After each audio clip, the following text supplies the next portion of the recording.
Okay, great. Here we are. And welcome, everybody. My name is Susan Macbeth. I'm the founder and owner of Adventures by the Book. And we are here for another fun bingo in honor of Halloween. We decided on a mystery book and suspense and thriller themed bingo. So we're really excited to have our sixth guest today. Before we get started, I want to talk about a couple of our upcoming events. If you're going to be in or near San Diego, or you want to travel here, because we have a lot of people traveling here this February for our annual Superbook event, which will be held in San Diego this year. We have 20 authors that will be entertaining you all day. It's a super fun event. We love it. It's going to be on President's Day weekend. We wanted to schedule it on a weekend so that if you're traveling, you could come out to San Diego and enjoy. Who doesn't want to get away from Detroit or wherever you are in the middle of February and come to San Diego? So, and thank you, Sarah. Just type the link in the box if you want to check it out and sign up. If you're looking for another virtual event, we just finalized our roster for our annual Pitch Fest. I guess it's semi-annual Pitch Fest event. And what that is we featured this year, it's going to be 21 authors in a fast-paced pitching session where they can talk to you about their upcoming books, and we'll give you a cheat sheet so you can make notes and pick which authors you want to read for your upcoming book club selections. And if you're into travel, again, you can travel to San Diego for Superbook, or we are now in the early planning stages of figuring out our 2024 Adventures by the Book travels. One of our trips we're thinking about is the Pacific Northwest. We have a lot of authors up there: Susan Meisner, Kate Quinn, Noelle Salazar, who may be available for us to do some fun events. So you'll be receiving a survey about that event, because we do need to arrange for a certain number of people before we can schedule the trips. So if you're interested, you'll send us an email once you receive that survey. And just added, I want to mention, is on November 11th, Veterans Day, we are doing a fun equestrian therapy event with actress and author Christy Cashman. And she just signed a feature film deal with the actress Jane Seymour. And so Jane Seymour is going to be joining us at that event. So it'll be two actresses, Christy Cashman and Jane Seymour, for a fun horse therapy adventure in Oceanside, California. So that's going to be really fun. And I think that's it. So I'm going to go on and explain just for a few minutes about how bingo is going to work. For those of you who have played before, you know the deal. For those of you who are new, you're opening up your virtual bingo card on a separate screen or side by side with your Zoom screen. It's not going to interrupt our presentation by the authors, but all the calls are going to be made in the chat box. Debbie is going to type them in, and she's going to give us a sample, which she just did now. She'll type in all caps bingo call and a colon, and then the word that you're going to click off on your bingo card. And you do want to click it off on your bingo card, because we select the winners by computer. The computer generates the auto winners. And if you forget to check something, the computer won't pick it up, and then you'll be shown as a non-winner, even though you did win. So we typically accept 10 bingo calls, but we're only awarding 6 winners. And the reason we do that is if there's any glitches. So just because you call bingo does not mean you win bingo. And that's, I know, the most confusing part of the event, but it works out well. So if you are a winner, you're going to type in bingo with your name and your email address in the chat box. And then Debbie will log it all. The computer will check it, and we'll take the first 6 who are verified by the computer, not by us. And then the authors have generously each donated a copy of their book that they'll be sending out to you as a winner. So you can have a bingo either vertically, horizontally, or diagonally. It does not have to be a blackout. There's only one winner per email address. And no, you cannot print out your bingo card. I mean, you can print it out, but it doesn't count towards the win, because you have to actually click it on the computer. So you can play along for fun if you printed out your card, but you're not eligible to be a winner. Just FYI. And I think that answers all the bingo questions. If you have any more, just type them in the chat box and our staff can answer those. I do want to thank our staff, Debbie behind the scenes who's doing the bingo, and Sarah who will be typing in links you see, and Andrew who should be out there. Andrew's a new member of our staff, and he's going to be observing today too. So We're excited to have you all here, and we're going to get started. And we are going to start with Jeanne McWilliams Blasberg, who was part of our fall foliage adventure by the book trip to New England last year. Was it last year or 2 years ago? I don't even know, which was really fun. And Jeanne did a great job of entertaining us during that trip. So thank you, Jeanne. It's nice to see you again. Jeanne is an award-winning and selling author and essayist. Her most recent book, The Nine, was honored with many, many awards, including the 2019 National Indie Excellence Awards, both a coming-of-age novel and a portrait of an evolving mother-son relationship. The Nine is the story of a young man who chooses to expose a corrupt world operating under its own set of rules, even if it means jeopardizing his mother's hopes and dreams. We love to hear about it. Jeannie, welcome. Thank you so much, Susan, and thanks everyone. I'm really delighted to be here. This is my book cover, The Nine. See the ivy and bricks, that kind of evokes the New England vibe. It's a boarding school book, so there's lots of ways to describe it. It's a campus novel. It's a coming of age novel. It's a mother-son relationship. And I think I was the most surprised of anyone to see it doing so well in the thriller and suspense category. I really view myself as a person who loves writing about familial relationships and kind of that drama that is at the heart of the mother-son or the mother-daughter relationship. So my first novel had a lot of mother-daughter relationships and spanned 100 years of history. People told me it was a very ambitious first novel, so ambitious that I put it down in the middle of writing it and started writing this book because this was kind of burning inside me. I had 3 kids I was setting out into the world, and this story is really about the faith that a parent has when they launch their children and let them go, and trust that the world will be a kind place. But unfortunately for young Sam Weber at age 14, when he goes to Dunning Academy, he falls in with, I don't want to call them the cool kids, but he gets tapped to be in a secret society. And as I talk about this book with readers, they'll be like, but that kind of thing doesn't really exist, does it? Maybe it does and maybe it doesn't. So I just referred to my 3 children, and they went to 3 different New England boarding schools. My husband went to a 4th New England boarding school, and I'm from your neck of the woods, Susan. I grew up in Newport Beach, California, and went to a huge public high school.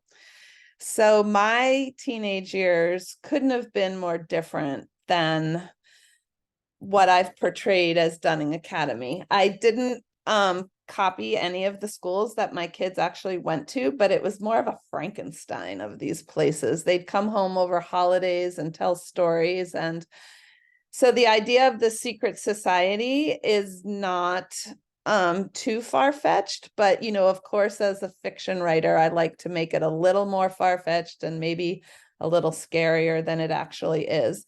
But unfortunately, during the time I was writing the novel, the Boston Globe, after they have a spotlight team, and it had just finished writing a lot of stories about priests in the Catholic Church, and the next place it turned towards was teachers in boarding schools and the abuses that had happened over the years.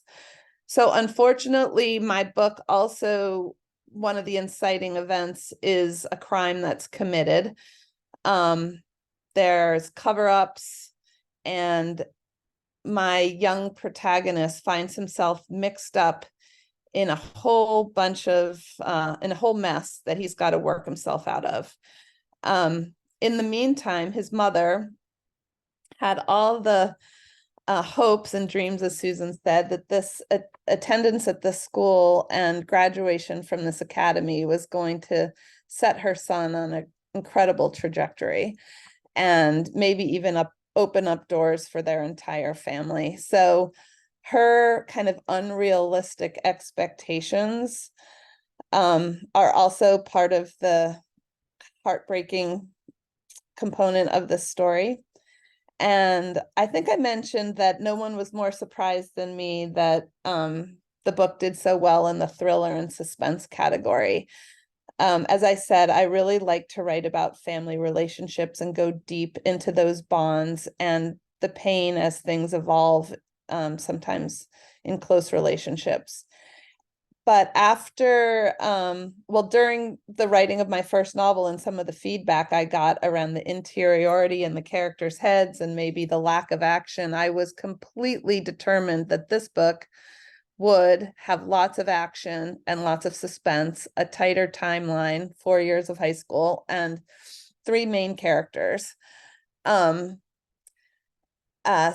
I really set out to do something different than I'd done in my first novel. And the books are very, very different. This one has, I'd say, the same family intrigue, but it's really draped over a scaffolding of this crime and this mystery and Sam's need to figure this out with a little bit of a ticking clock in the background. So people often ask me, like I said, is this school representative of one of the schools you know? And it's not exactly, but I think when I wrote it, each of my children felt that I'd really seen their experience. So maybe it's hyperbole, and maybe when they were going through it, they didn't all think I understood. But some of the hard things about being away from home, dealing with a new environment, dealing with authority figures that are sometimes on a power trip, feeling misunderstood or blamed for things that aren't your fault. Those were, I think, things that were always swirling around, and whether my kids were feeling it or not, they were interacting with others who were feeling it, or it was just this constant threat. So it's a fun read. It's a fast read. And I had a lot of fun writing it. I think I started out kind of on this mission with righteous indignation, and I finished writing it with a sense of making it like universally appealing and yeah, just something that you really think about. So it's a thriller, but it's also kind of a lesson on parenting and that love trumps all. And yeah, accomplishments and resume building isn't really what we should be doing. So I think I'm getting close to my time and I don't want to run over. I started my timer a little late, so now I'm nervous that I didn't, that I might run over. But I really enjoyed talking about this. It came out in 2019, and I actually have a new book coming out next spring, which is a somewhat of a sequel, has some minor characters playing a bigger role in my next book. So that's something to look forward to. If you read this book, you'll get to stay with the characters for a little bit longer. Thank you, Jeanne. Sounds wonderful. So yeah, you can get your copy of The Nine. And yeah, Sarah just typed in the chat box where Jeanne's website. You can go on that website. You can go on our website to order a copy of her book, which will come with a signed book plate, and we can mail it to you. And also, just to mention, the reason we do these book bingo events, obviously we want to connect authors with readers, but these authors are all Novel Network members, meaning that they are already signed up for Novel Network and their schedules are available on our website. So all you have to do is go to the website. It's free for book clubs to join, NovelNetwork.com, and then you can peruse all the authors and schedule a book club visit with them right there handily on the site. So thank you, Jeanne. We're excited to have you here, and we look forward to your next book. And next up, we have Michelle Cox. And I just happen to have a copy of her new book here, which we're really excited about. Michelle Cox is the author of multiple award-winning Henrietta and Inspector Howard series, as well as novel notes of local lore, a weekly blog dedicated to Chicago's forgotten residents. Her books have been praised by Kirkus, Library Journal, Publishers Weekly, Booklist, and many others. Her novel, the one I just showed, Haunting at Linley, is the seventh book in the Henrietta Inspector Howard popular series. Welcome, Michelle. Nice to have you back. Hi, thanks for having me. I was telling Susan and Debbie earlier, normally, most of you probably know I'm from Chicago. So Greta, I'm actually in Grays Lake, so very close to you. But I am broadcasting tonight from Detroit, Michigan. I am here at the Heartland Fall Forum at the Renaissance Center in Detroit. I'm going to be signing books. I'm actually going to be signing copies of A Haunting at Linley at the Pub Group West booth. So that's kind of exciting. So when Debbie asked me if I wanted to do the book bingo, I'm like, oh, I've always wanted to do the book bingo, but I knew I was going to be here. So I'm like, you know what, I'm going to make this work. And that's why I have this odd background. I had to move things in the hotel room. Normally I would have a very pretty bookcase behind me. So just pretend. Okay. So as Susan was saying, this is A Haunting at Linley. It is book 7 and the final book in the Henrietta and Inspector Howard series. And I know a lot of you wait for series to be at an end so that you can binge them all. I mean, I certainly do.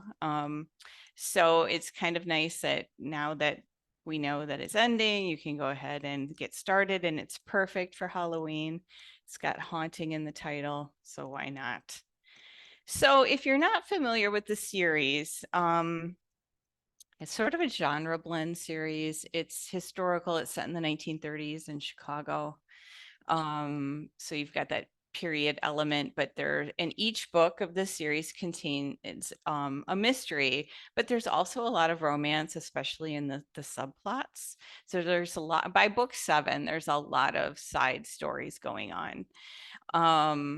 And it's kind of like Nick and Nora, like the old black and white movies, or it's kind of like a Downton Abbey meets Miss Fisher's Murder Mystery, something like that. So A Haunting at Linley, Clive and Henrietta are back in England, and they are at Clive's estate, which is in control by Wallace, his cousin. So when they get there, they find out the estate is in financial ruin because Wallace has married for love instead of money. And so now the estate is bankrupt. And so he brings in an estate agent who ends up getting poisoned. And now everybody who is staying at the house is a suspect. So it's very Agatha Christie-esque.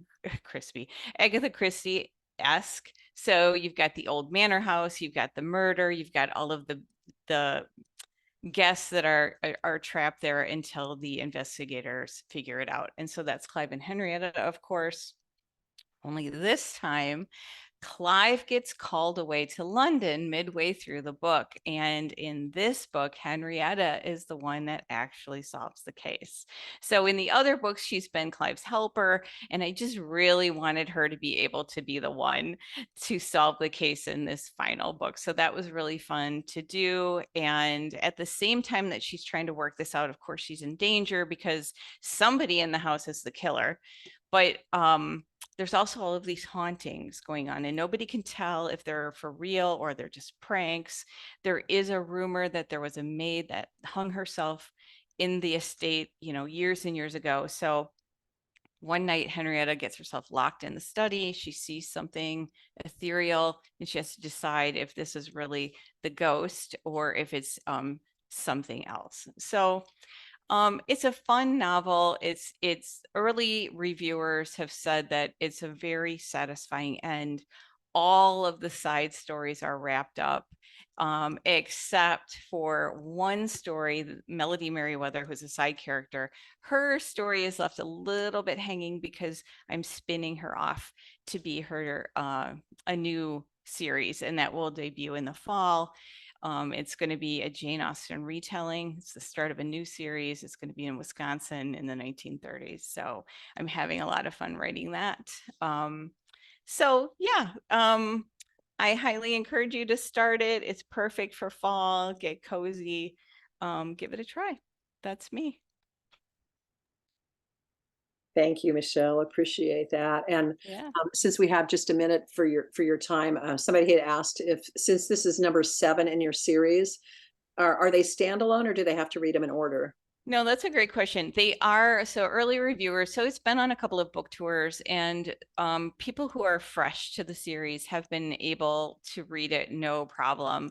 They have commented, though, that they wish that they had started at the beginning because this is a very progressive series. So the characters really develop over the course of the series, especially all the little sub stories going on.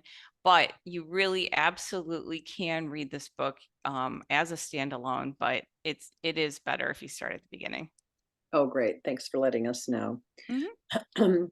And I also, because I saw a comment from Simon that he's got this set for pre-review, and I just want to give a shout out to Simon and also to Dorothy. They're two of our Adventures by the Book and Novel Network book bloggers for us and big cheerleaders and supporters.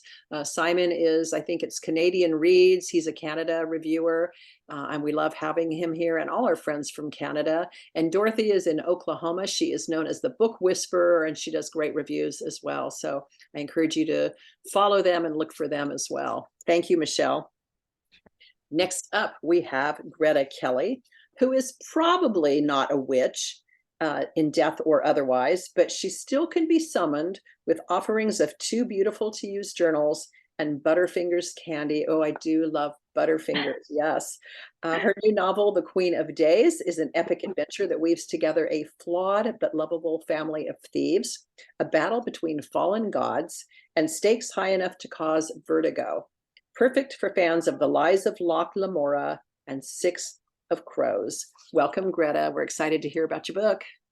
Thank you so much for having me. So yes, here's my spooky little book, The Queen of Days. She's a really great entry point for fantasy if there are any people out there who are like new to the genre and not sure they're ready to like dive into a George R. R. Martin garbage fire. Like start small and work your way up if you need to.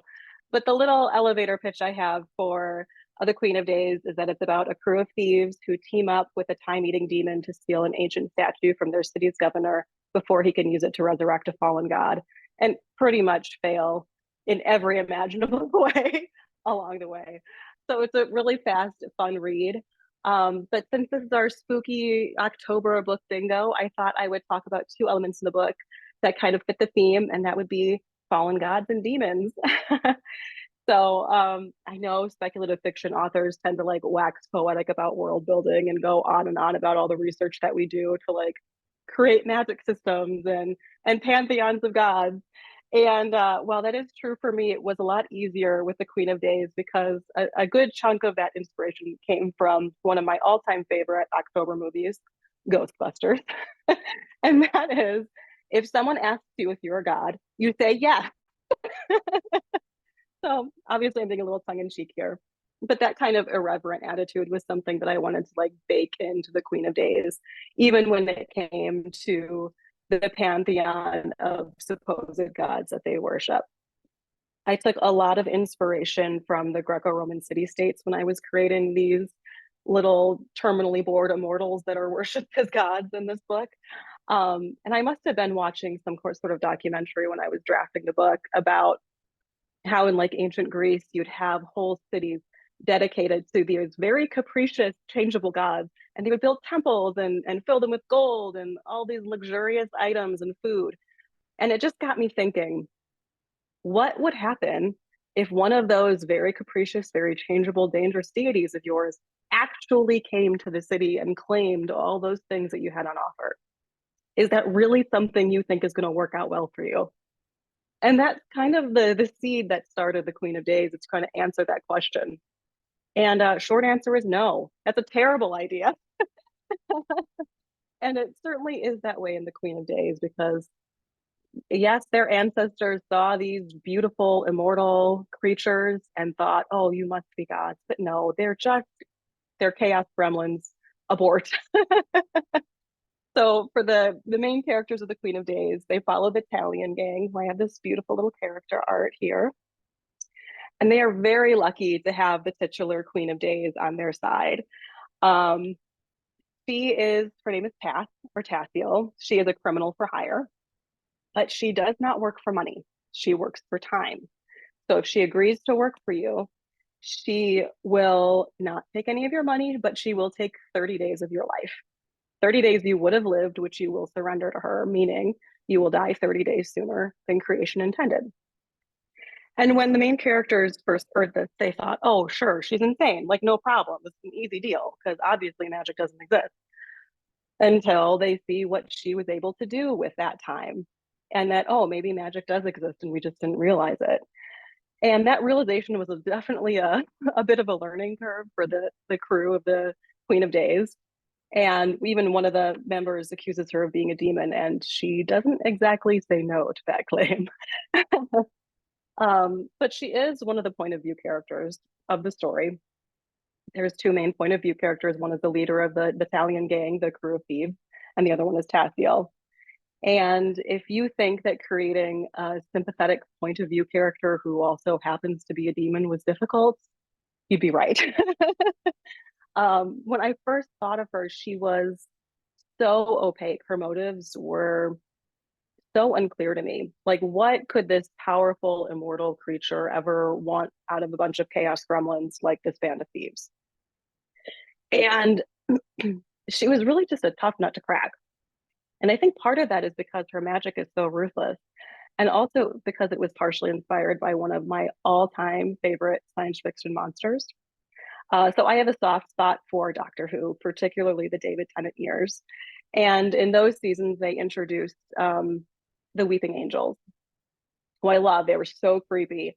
And the conceit behind them is that they look like statues of angels, the kind of angels you see in graveyards or in churches, but only when you're looking at them. When you're looking at them, they can't move. The moment you turn away, the moment you blink, they can move. And if they catch you, they don't necessarily kill you. They will send you back in time and feast on the unused energy that your life would have created. And I loved that. I thought that was so unique. And so I really kind of baked that into the Tassiel's magic. She's not a weeping angel, of course. She's a living statue. She doesn't actually eat people's time, but she does use that time to create magic. And that's the magic that she needs to return home and to return to the family that cast her out and abandoned her and wounded her in a way that she has never completely recovered from. And so coming into this gang of thieves, as chaotic and messy and criminal as they are, it really rocked her to her core because they have something that she so desperately wants. And it wasn't until I riddled out that desire and figured out a way into her stony interior that I figured out that, yeah, she might be a demon, but she is one with a heart of gold. And I hope you all feel the same way. The Queen of Days comes out on October 24th, so that's next Tuesday. There's still time to pre-order the book. If you do, make sure you fill out the form on my Linktree account. I have a bunch of freebies that I'm giving away, including this beautiful character art and some enamel pins and stickers and bookmarks and all that good stuff. So thank you so much for having me. Thank you, Greta. A lot of fun stuff to look forward to with the book release next week. And also, I'm just wondering why this just happy, cheery, smiling author, that you channel your dark side to write this book. Yeah, you know, it's just how we are. Yeah. Well, we're excited for the new book. Thank you for joining us today. And next up, we have Brian Morra, who is the author of this book, The Able Archers. And Brian has spent his career in intelligence and national security, beginning with his time as a decorated Air Force intelligence officer. My father was an Air Force intelligence guy. And through his many years as a senior executive in the aerospace and defense industry. His novel, The Able Archers, which I just showed, was also the winner of the military fiction category and a finalist in the historical fiction category in the 16th Annual National Indie Excellence Awards. Congratulations. The book has been optioned by Legendary Entertainment for a limited TV series based on the book. We can't wait to hear more. Welcome, Brian. Well, thank you very much. It's a pleasure to be with you all this evening. And this has been a lot of fun, just learning about what you great authors are doing and what you're writing about. It's really fascinating. It's a privilege to be here with you. Really appreciate it. I'm calling in from Langley, Virginia tonight, which most of you or many of you may know is the home of CIA. I'm about 500 yards from the main CIA entrance where I live. And as Susan said, I I spent my career in intelligence and intelligence-related matters, and so The Able Archers is an historical novel, but it is based on real events, and it's based on real events that I was a part of 40 years ago this fall. In fact, this is the 40th anniversary of the 1983 nuclear war crisis that almost no one knows anything about.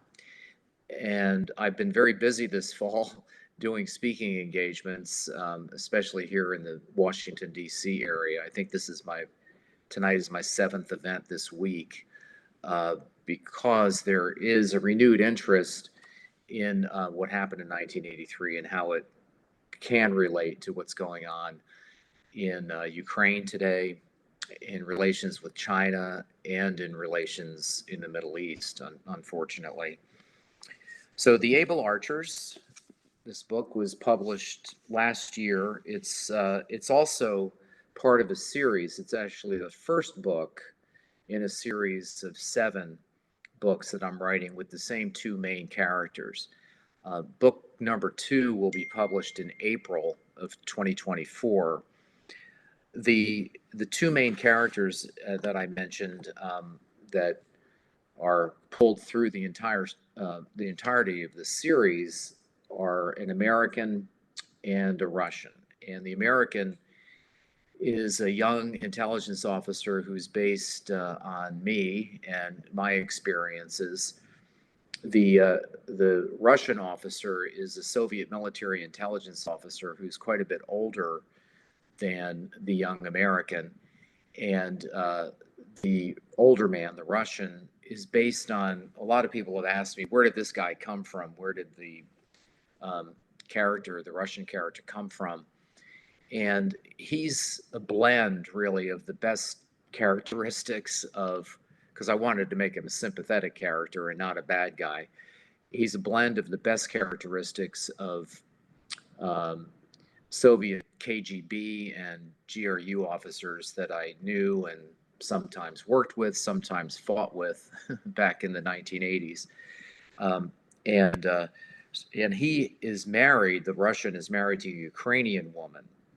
And so that sets up this Ukrainian-Russian dynamic that we're unfortunately seeing play out today. So the events of 1983, again, are the ones that the book The Able Archers focuses on. And if I may, I'll just read a quick excerpt from my tip sheet on this. The story of The Able Archers plays out from the skies over Siberia to the gritty, dangerous streets of East Berlin. And this was in the days when the Berlin Wall still stood and we never thought it would come down. The radically different worldviews of the American, who's named Kevin Katani, my alter ego, and the Soviet Colonel Levchenko punctuate the deep divisions of the Cold War. The evolving relationship between the 2 men also highlights the humanity common to both sides, and only by working together will the 2 find a way to prevent a global nuclear war between the United States and the Soviet Union. So what I've done in The Able Archers is taken real events that played out that fall, where on 3 different occasions we came very close to blowing up the world. And again, very few people know about it. And I took those events and I put these 2 characters inside these events so that the reader could see what's going on through their eyes. And it puts the reader right into the room with these guys and hopefully gives them an experience that they wouldn't otherwise get. They wouldn't get from a nonfiction book about the same events. Another question I often get is, if this nuclear war crisis in 1983 was so bad, why don't I know about it? Why was it not publicized? And the reason for that is that the events were kept very, very highly classified by the United States, more so than the Soviet Union, actually, until about 2015. So these events have only been declassified in the last few years, which gave me an opportunity to write about them without having the FBI knock on my door and send me to prison, which is a plus. So that's what the Able Archers is about. As Susan mentioned, it has been optioned by Legendary Entertainment.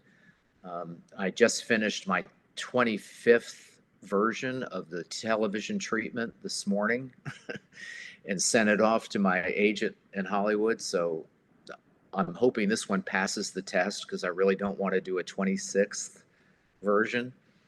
We'll see.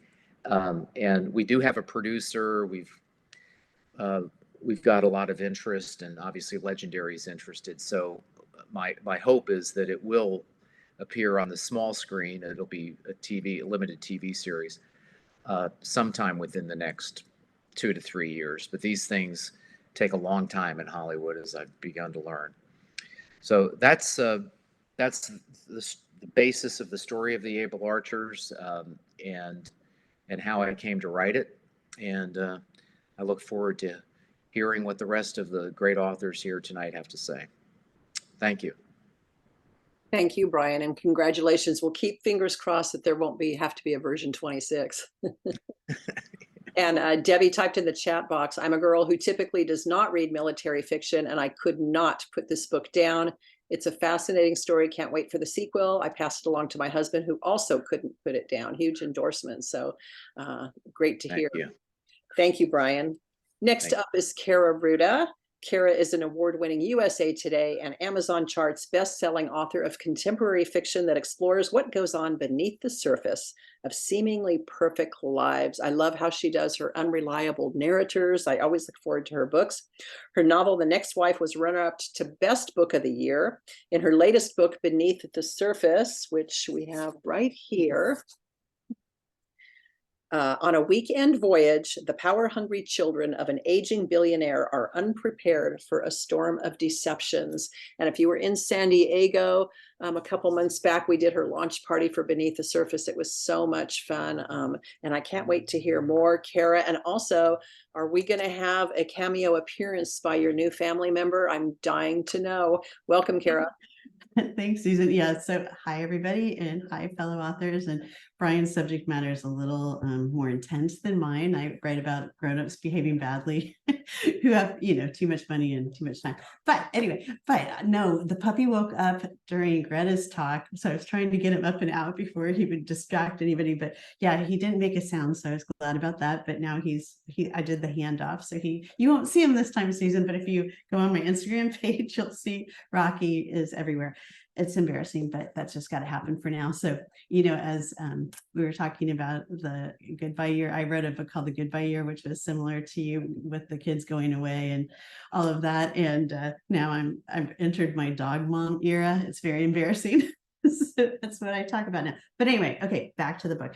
So Beneath the Surface is about the Kingsley family, and it's been described as Succession meets White Lotus on a mega yacht trip to Catalina Island. I'm in Laguna Beach, so I see Catalina Island outside my window when it's not foggy, and during a storm. So, I kind of threw a lot at the Kingsley family. Richard Kingsley is the patriarch, and he is trying to decide who to leave his billions to. So he has 2 sons and kind of a wayward daughter, and he invites them all onto the yacht with him and his 5th wife, so they can all, kind of fight it out for the inheritance. So hopefully it's fun. I like to have characters that have some dark humor that kind of keep the story from getting too sad or dark or scary, but there is scariness since it is a suspense novel. I found that so I wrote first women's fiction, as they call it back then, or contemporary fiction, and my first book came out in 2011. And it was an Indian Excellence Award winner, which was exciting. And then ever since then, my books have gotten darker and darker and darker and darker. So like The Goodbye Year was like my middle point where like all the kids have left the nest, and then now everyone's just behaving badly. So Beneath the Surface, when I wrote it, it was a standalone book. And then my team at the publisher said, hey, we'd love to see a book too. So the Kingsleys are back. Well, except the ones that don't make it from the yacht trip. And the book 2 will come out in May. So it's my first kind of suspense series, which is fun. And my first novel that was, I guess, my breakthrough novel is called Best Day Ever, came out in 2017. And it was a great story just from the publishing standpoint, because I'd been self-published and small press published. And this was my first book that a big publisher picked up, and, you know, they bought it, and I was so excited. And then they called and they're like, oh, we're starting a new imprint and we're going to make it lead the imprint. I'm like, get out. I don't even know what that means. That's great. And then they call back and they're like, guess what? We're going to make it hardcover. I'm like, get out. That's exciting. And then they sent me to Book Expo in New York, and my cover was hanging like from the ceiling. It had to be like 10 stories tall. It was so cool. Anyway, so that was Best Day Ever. But ever since then, the character in that book, whose name is Paul Strom, and he's a kind of narcissist, but anyway, hopefully amusing. He's been wanting to come back with a sequel. He's been like rolling around in my head. So the other exciting news is that I got an offer for a book 2 of that series. So now I've got 2 sequels coming out next year, which is really fun. So anywho, that's me rambling a lot, but I'm supposed to be talking about this. So Beneath the Surface is the book that's out now. I always talk too fast, Katherine. So if you think you're fast, just don't worry about it. And okay, I think that's it, Susan, unless I forgot something. Did I forget something? I don't know. Probably. I have puppy brain too. The little guy gets Yeah, up. I understand. Probably late nights and no sleep. Yeah. You're starting that process all over again after becoming an empty nester. I know. I don't even know what I was doing, but he's really cute when he's good. He's awesome. Well, maybe by the end of the program today, we'll have a chance to catch a peek at him. But thank you so much. We're excited to read your book. And again, Sarah's been typing in the links for the authors, so you can check them out. Check them out on NovelNetwork, and you can order their books with a signed book plate on our website, adventuresbythebook.com. So thank you, Kaira. Next and last, but certainly not least, is Katherine St. who spent over a decade in the film industry as an actress, a screenwriter, and a director before turning to penning novels. When she's not writing, she can be found hiking or on the beach with a good book. Sounds wonderful. Her newest book, The Vicious Circle, is a twisty, escapist suspense about a mysterious jungle retreat center harboring violent secrets. Oh my gosh, perfect for Halloween. Katherine, welcome. Thank you. It was so much fun hearing about everybody else's books. Oh my goodness. I'm going to have to add to my reading list. So hi, I'm Katherine St. I'm calling in from Atlanta, Georgia. And I hope everybody's having a great night and winning some bingo. So I'm going to try to share my screen. And this is the first time I've ever done this. And I'm really excited. I made a keynote, which is also the first time I've ever done this. So bear with me for a second while I hit share screen. I select my presentation. We're going to share it now, and I'm going to press play. Can we see it? Can everybody see it? Yes, you're up good. Okay, great. Let's see while I navigate through this. So this is the paperback for The Vicious Circle, which just came out. The hardcover looks a little bit different. I can show you. That is the hardcover. And The Vicious Circle, as you can see in this slide, it's a twisty escapist thriller set in the Mexican jungle.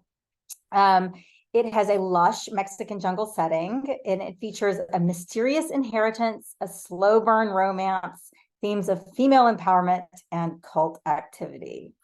I'm going to go on to our next slide here. I feel like this is a really fun book club or buddy read because it's a quick page turner, but it also deals a lot with the very human need to belong and how far people will go to feel accepted.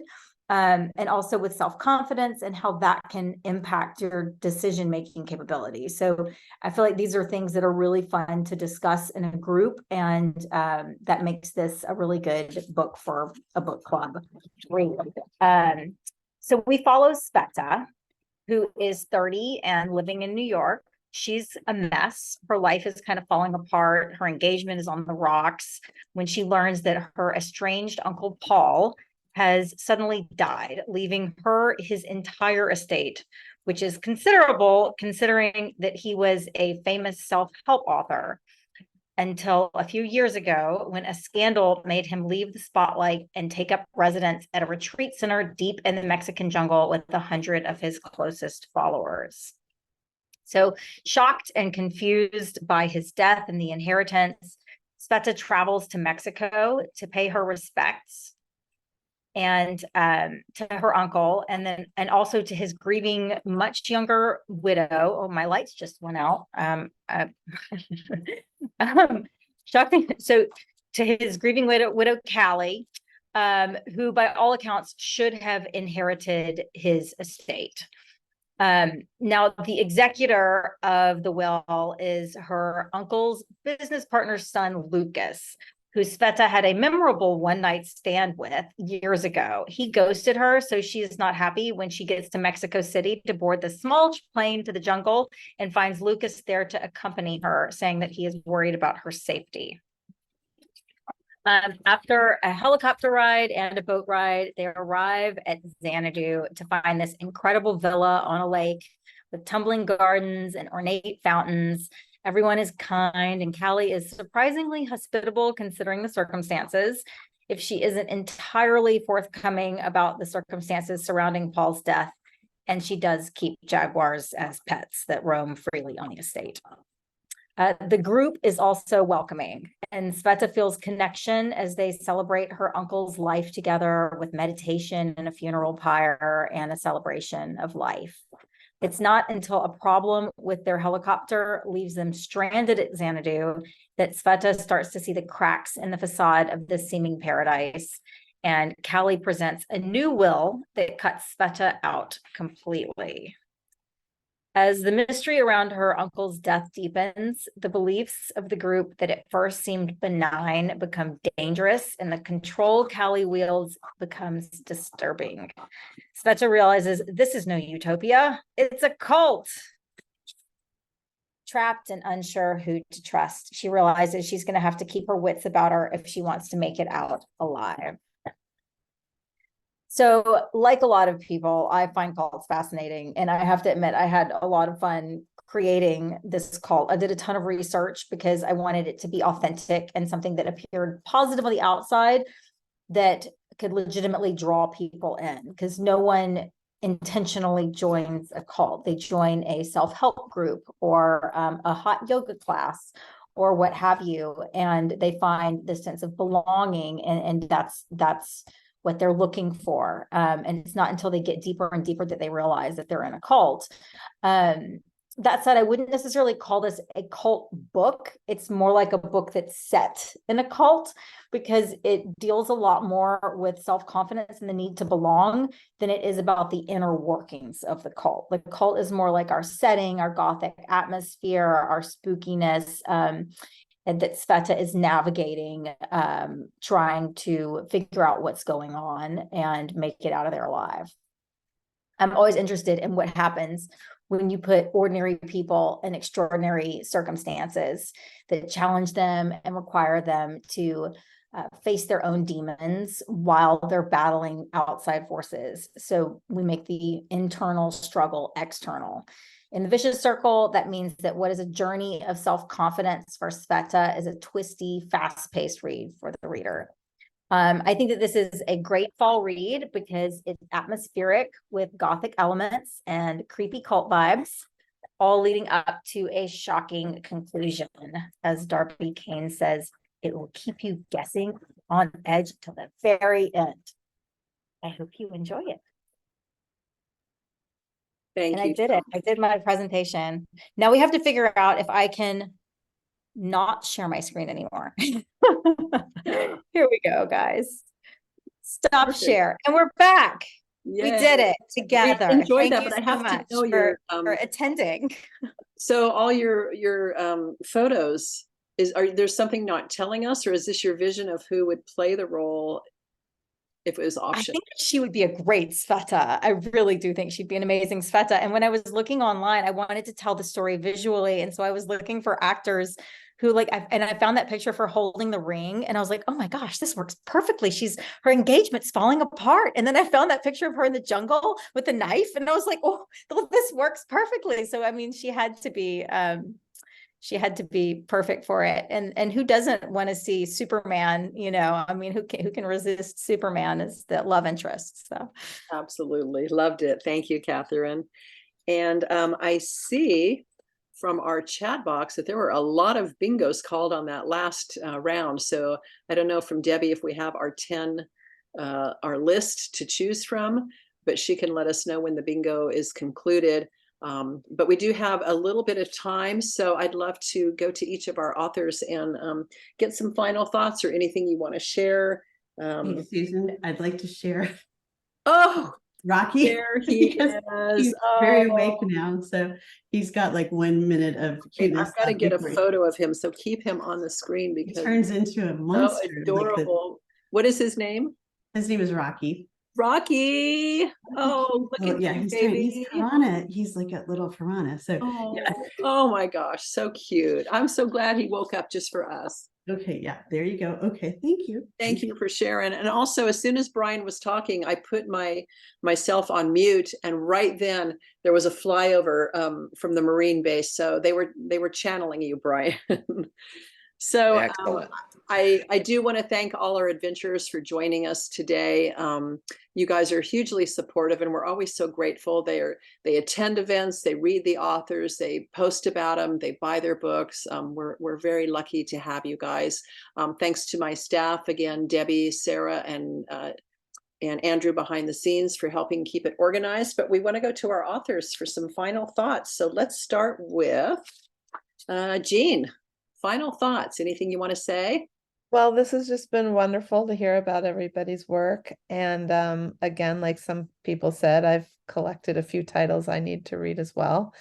I hope people enjoy fiction and the fear in fiction and find some relief from what's going on in the world at large. I think reading is an act of resistance. Having a long attention span and kind of just sitting with a book is a powerful way to practice self-care, but also to kind of resist this like short attention span society we've developed. And I just appreciate everybody who's joined, because without readers, we wouldn't have anyone to read our books. And it's a beautiful partnership.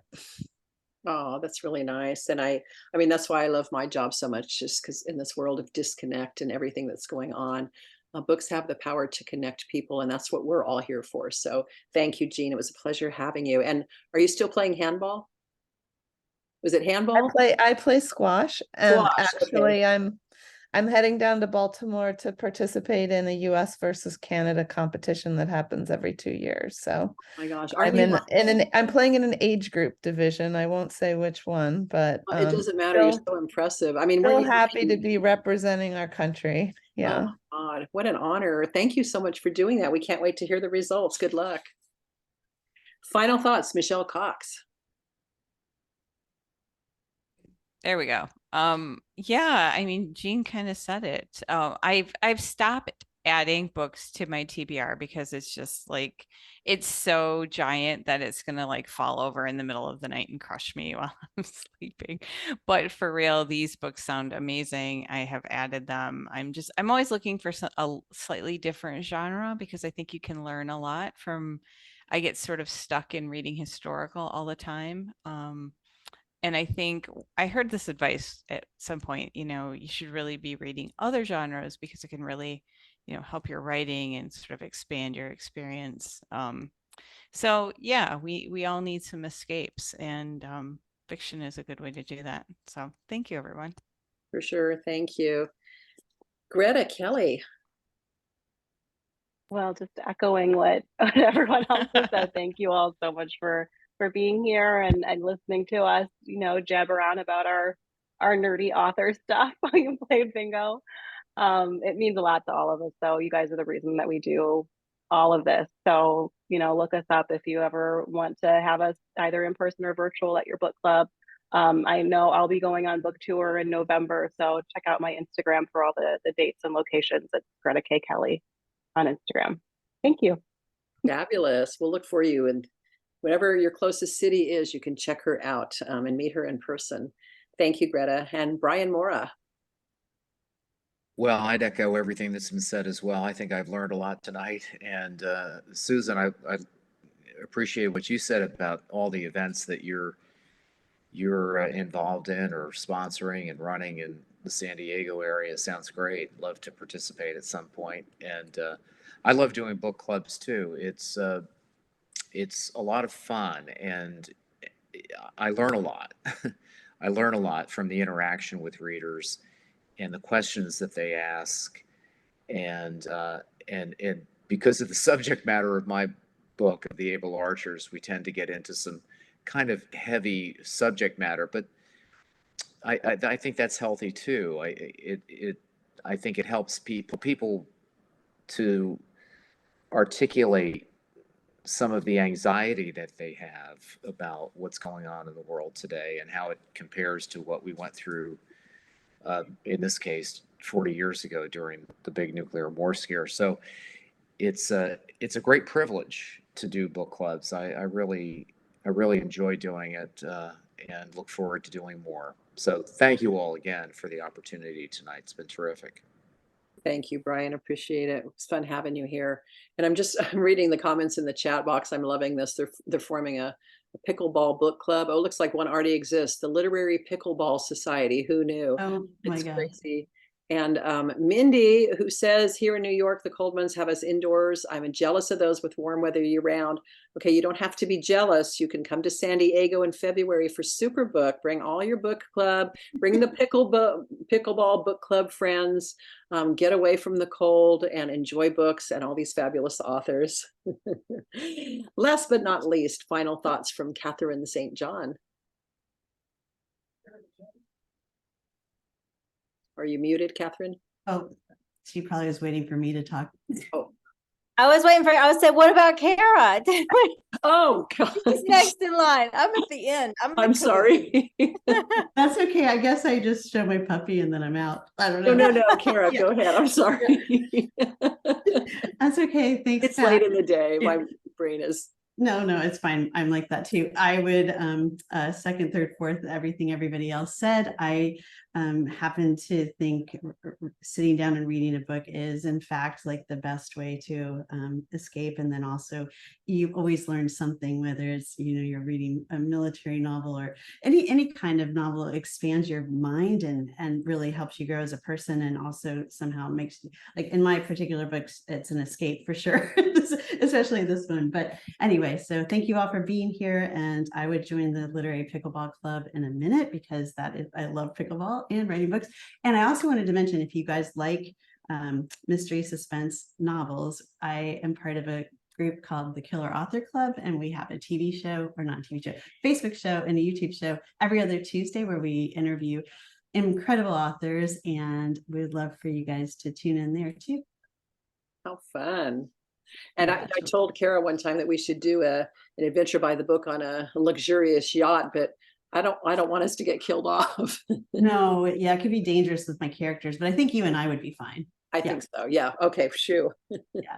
Thank you, Kara. Now, Katherine, I'm sorry. Well, and I have to say, Kara's Killer Author Book Club is so much fun. I got to go and chat with her and the other authors, and had the greatest time. So I definitely encourage anybody who's interested in hearing authors jabber to check it out. Thank you all so much for coming tonight. Thank you for reading. Thank you for listening. I feel like what everyone else has said, reading makes us more empathetic. It helps us see the world through other people's eyes. It helps us, create a longer attention span, all wonderful, positive things. And I'm just so appreciative of our readers and that people enjoy my books. So please keep reading, and thank you so much. Thanks for joining us, Katherine. And again, thank you to all our adventurers, to our staff, to our 6 fabulous authors. I hope you check them out, check their books out. Again, you can order them on our website, adventuresbythebook.com. We'll send you a signed book plate as well. Then you could schedule your book club visit with them. We'd love to hear about any visits you have and any of your thoughts about the books. So thank you, everyone. And we look forward to seeing you next time. Until then, what is your next adventure by the book? Good night, everybody.